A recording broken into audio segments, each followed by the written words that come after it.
అటవీ శాఖ front line సిబ్బందికి అడవుల సంరక్షణలో శాస్త్రీయమైన నైపుణ్యాలు మెలకువలు కలిగించే విధంగా ఆధునిక సదుపాయాలతో ఆంధ్రప్రదేశ్ ఫారెస్ట్ అకాడమీ శాశ్వత భవనాల నిర్మాణానికి ఈ రోజున శంకుస్థాపన కార్యక్రమాలు అటవీ విద్య అభివృద్ధికి, పరిశోధనకి, పర్యావరణ పరిరక్షణకు, గ్రీన్ కవర్ పెంపుకు దోహదం చేస్తుంది.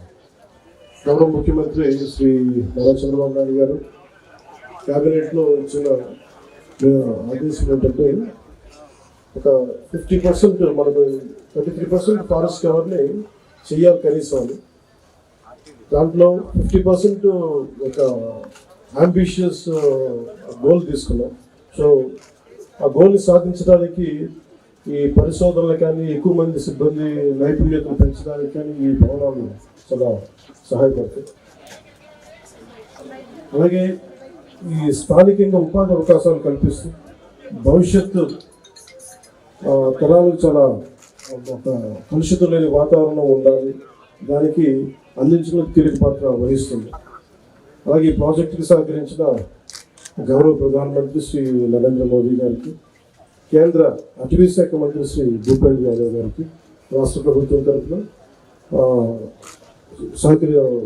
మా ప్రత్యేక కృతజ్ఞతలు, వందనాలు తెలియజేసుకుంటాను. గౌరవ ముఖ్యమంత్రి శ్రీ నారా చంద్రబాబు నాయుడు గారికి కూడా ప్రత్యేక హృదయపూర్వక ధన్యవాదాలు తెలియజేసుకుంటాను. ఈ కార్యక్రమానికి ప్రత్యేకించి శ్రీమతి రాజేంద్ర ప్రసాద్ ఖజూరియా గారికి, మిగతా అటవీ శాఖ ఉన్నతాధికారులందరికీ కూడా ప్రత్యేకమైన నా నమస్కారాలు, ప్రత్యేకమైన ధన్యవాదాలు తెలియజేసుకుంటాను. ముఖ్యంగా రాహుల్ పాండే గారికి మీరు ప్రత్యేకించి ఇనిషియేటివ్ తీసుకొని సాధించే దిశగా మీరు ముందుకు నడిపించి ప్రత్యేకించి మీకు నా అభినందనలు తెలియజేస్తాను.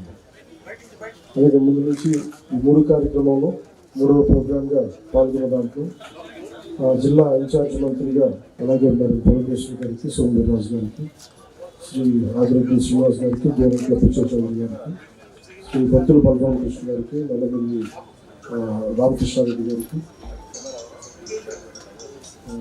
ముప్పాడు వెంకటేశ్వర గారికి, అలాగే నరసింహ కిషోర్ గారికి, చంద్రరాముడు గారికి ప్రత్యేకంగా నా కృతజ్ఞతలు. అలాగే మిగతా ఉన్నతాధికారులందరికీ నా ధన్యవాదాలు తెలియజేసుకుంటాను. Thank you.